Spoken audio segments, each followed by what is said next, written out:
তোমরা যারা আপকামিং ডেজে মাধ্যমিক পরীক্ষা দিতে চলেছো তাদের জন্য আজকের এই ইন্টারভিউটি খুব বেশি ইম্পর্ট্যান্ট একটা ইন্টারভিউ। কেন জানো?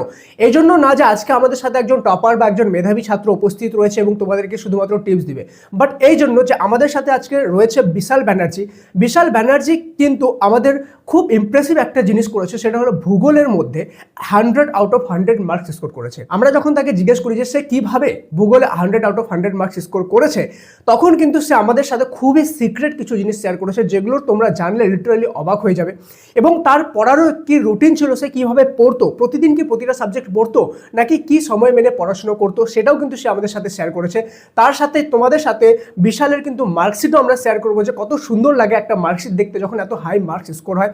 এবং তোমরা যারা চাও যে আপকামিং ডেজে মাধ্যমিক পরীক্ষা খুব ইমপ্রেসিভ একটা মার্কস স্কোর করবে এবং ভূগোলের মতো সাবজেক্টে 100 আউট অফ 100 স্কোর করবে, তাদের জন্য বিশাল দিয়েছে খুব বেশি ইম্পর্টেন্ট কিছু সিক্রেট জিনিস, যেগুলো তোমরা যদি জেনে যাও তাহলে কিন্তু আপকামিং ডেজে তোমরাও খুব ভালো ইমপ্রেসিভ একটা মার্কস স্কোর করতে পারবে। চলো বেশি দেরি না করে আজকের এই মোস্ট ইম্পর্টেন্ট ভিডিওটি শুরু করা যাক। Let's get started.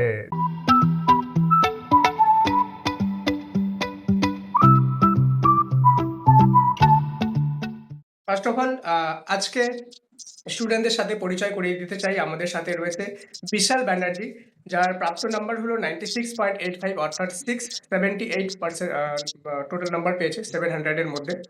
তোমার বেঙ্গলিতে নাম্বার পেয়েছো 98, ইংলিশে 94, ম্যাথে 96, হিস্ট্রিতে 95, জিওগ্রাফিতে 100 আউট অফ 100, লাইফ সায়েন্সে 99 এবং ফিজিক্সে 96। আর বিশাল আমাদের সাথে রয়েছে সাতগাছিয়া বাজার মাধ্যমিক বিদ্যালয় থেকে। ফার্স্ট অফ অল আজকে বিশালের কাছ থেকে আমরা অনেক কিছুই জানবো, যেগুলো আপকামিং মাধ্যমিক যারা ক্যান্ডিডেট আছে তাদের অনেক কাজে লাগবে। আর কিভাবে প্রিপেয়ার করেছিল সবকিছুই তোমার কাছে জানবো। সাফল্যকে তুমি কতদিন থেকে চেনো আর কতদিন ধরে যুক্ত আছো আমাদের সাথে? স্যার আগের বছর আমার একজন পরিচিত আমার খুবই পরিচিত দাদা হয়, ময়ূক বসু। সে আগের বছর 9th র্যাঙ্ক করেছিল। হুম হুম। আর তার কাছ থেকে আমি অ্যাপটার বিষয়ে জানতে পারি, আর সেখানে তখন থেকেই ফলো করি অ্যাপটাকে। ওকে, তো কোন কোন জিনিসগুলো ভালো লেগেছে তোমাদের সাফল্যের অ্যাপের মধ্যে? সাফল্যের অ্যাপে স্যার শর্ট কোশ্চেন গুলো খুব ভালো, আর একটা সুবিধা হচ্ছে র্যাঙ্কিং এর সিস্টেম। কারণ যখন যত বেশি শর্ট কোশ্চেন দেওয়া যাবে তত একটা র্যাঙ্ক হয়, উঠতে থাকে। আমি লক্ষ্য করেছি এক্সপি তে গিয়ে। তাহলে যখন আমার র্যাঙ্কটা বাড়তে থাকবে তখন এই অ্যাপটার যে শর্ট কোশ্চেন গুলো হয় সেগুলো ফলো করার একটা ঝোঁক এসে যাবে, নেশা হয়ে যাবে। সুতরাং যত বাড়বে শর্ট কোশ্চেন এর তত মাথাটা আরো খুলবে। আর এতে শর্ট কোশ্চেন এর উপর বেশি জোর দেওয়া হয়েছে। এছাড়া আরো বেশি নোটস রয়েছে যেগুলো আমি ফলো করেছি।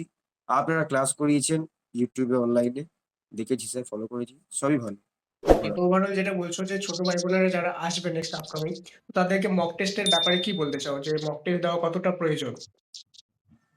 মক টেস্ট দেওয়া প্রয়োজন স্যার, কারণ একটা ইংরেজিতে কথা আছে, এক্সপেরিয়েন্স ম্যাটার্স। সুতরাং যত আমি বেশি পরীক্ষা দেবো তত আমার ভেতর থেকে ভয়টা কাটবে। আর পরীক্ষার হলে যেটা হয় যে ভালো প্রিপারেশন হয়েও এমন নার্ভাসনেস চলে আসে যে পরীক্ষা আর ভালো হয় না। সেক্ষেত্রে যত নার্ভাসনেসটাকে কাটানো যায় তত পরীক্ষা ভালো হয়। আর মক টেস্ট নার্ভাসনেস কাটাতে প্রথমত বেশি হেল্প করে। ওই জন্য মক টেস্ট খুবই প্রয়োজন। মানে পরীক্ষা হলে যত কম নার্ভাস হবে তত বেটার এক্সাম হবে। তার সেই নার্ভাসনেসটা হ্যাঁ, কাটানোর জন্য প্রয়োজন বেশি থেকে বেশি মক টেস্ট দেওয়া, তাই তো? হ্যাঁ, ওকে। তো আরেকটা যেটা জিনিস, যে তুমি কি সাফল্য ইউটিউব চ্যানেলও ফলো করেছিলে? হ্যাঁ স্যার, করেছি। ওখানে কোন জিনিসগুলো তোমার ভালো লেগেছে? সাফল্য যে সাজেশন গুলো দেয়া হয় সেগুলো কাজে আসে সত্যি, আর কমন আসে। আর সেগুলো ফলো করলে যে ইম্পর্টেন্ট কোশ্চেন গুলো আছে সেগুলো ভালো করে প্র্যাকটিস করা যায়। আর আপনারা তো বোঝানই ভালো করে, আর কি বলবো, আর তো সবই যদি ভালো হয়। তো তোমাদের তোমার যে ফিউচার গোল আছে, কি নিয়ে কি ইচ্ছা আছে, কি হবে তুমি ফিউচারে? আমি ফিউচারে মেডিকেল নিয়ে পড়তে চাই। NEET medical. ক্লিয়ার করতে চাই। তার মানে নিটের প্রিপারেশন তুমি স্টার্ট করে দিয়েছো আশা করি।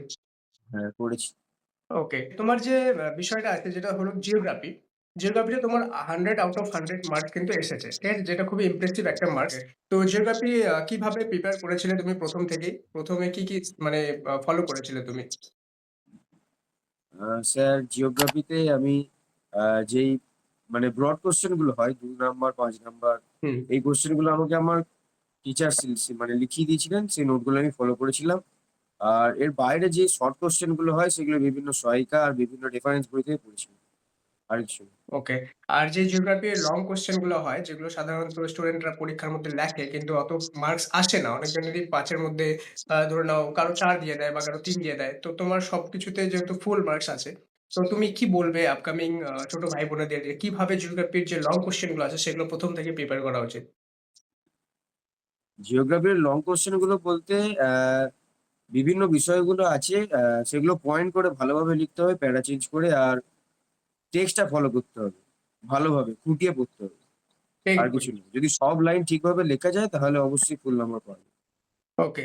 তো টেক্সট বইটা মানে ভালোভাবে ফলো করতে হবে। তো তুমি যখন ব্রড কোয়েশ্চেন গুলো লিখতে তো তার সাথে, সাথে রেফারেন্স ইমেজ গুলো তো নিশ্চয়ই এঁকে দিতে? হ্যাঁ। ওকে। তো অনেকজনই অনেক ছোট ভাই-বোন আছে যারা এই জিনিসটা বোঝে না যে যখন ব্রড কোয়েশ্চেন লেখে তো তার সাথে, সাথে ছবি আঁকাটা কতটা জরুরি। তো তুমি অবশ্যই যে ছবি আঁকতে সেইটা নিয়ে কিছু বলে দাও। হ্যাঁ, ভূগোলে ব্রড কোশ্চেন মানে ছবি আঁকতেই হবে। যেগুলোতে ছবি দেয়া যায় সেগুলোতে ছবি দিতেই হবে।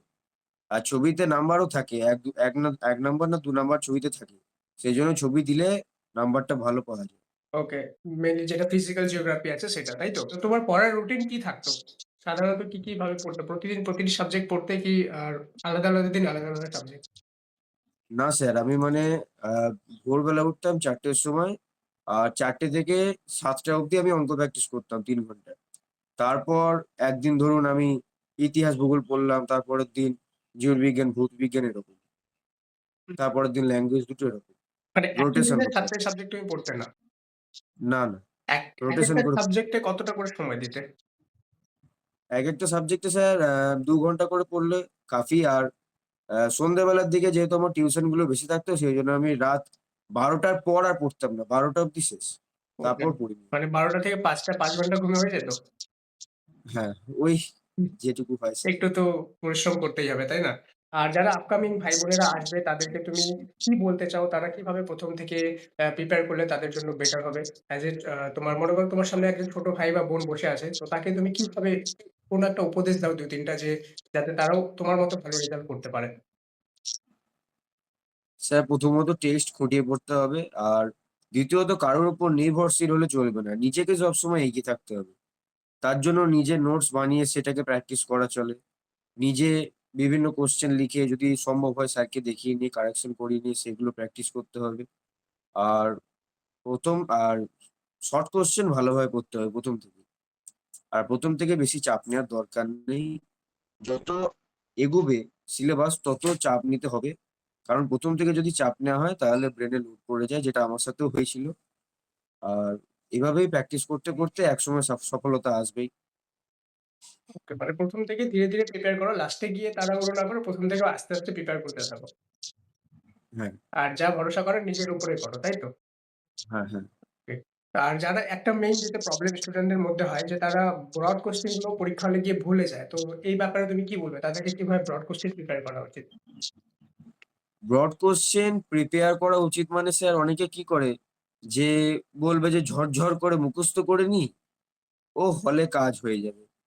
প্রথমত এই জিনিসটাকে একদম ভুলে যেতে হবে যে আমি ঝরঝর করে মুখস্থ করলে লিখে ফেলবো। এটা ফালতু কথা। কারণ স্যার ধরুন আমি ইতিহাসে একটা জিনিস লিখছি যে ফোর্ট উইলিয়াম কলেজ প্রতিষ্ঠিত হয় ১৮০০ খ্রিস্টাব্দে। এই জিনিসটা আমি ভালোভাবে পড়েছি বলেই আমার মনে আছে। কিন্তু স্যার কোথায় কে কবে এরকম করেছিল সেই জিনিসটা আমার মনে নেই। একটা জিনিসকে মুখস্থ করলে চলবে না। সেটাকে আত্মস্থ করতে হবে। আর সাফল্য অবশ্যই তোমাদের সাথে থাকবে। অ্যান্ড আপকামিং ফিউচার এর জন্য তোমাকে অনেক, অনেক বেস্ট অফ লাক। তোমার ফিউচার এ অনেক গ্রো অ্যান্ড তোমার যেটা স্বপ্ন সেটা পূরণ হোক। ঠিক আছে? তো আমাদেরকে সময় দেওয়ার জন্য অনেক ধন্যবাদ। আর thank you so thank much you sir. আজকে আমাদের সময় দেওয়ার জন্য অ্যান্ড আমাদের আপকামিং ছোট ভাই বোনেদের এত ভালো সাজেশন দেওয়ার জন্য। Thank you. Thank you so much. Thank you sir.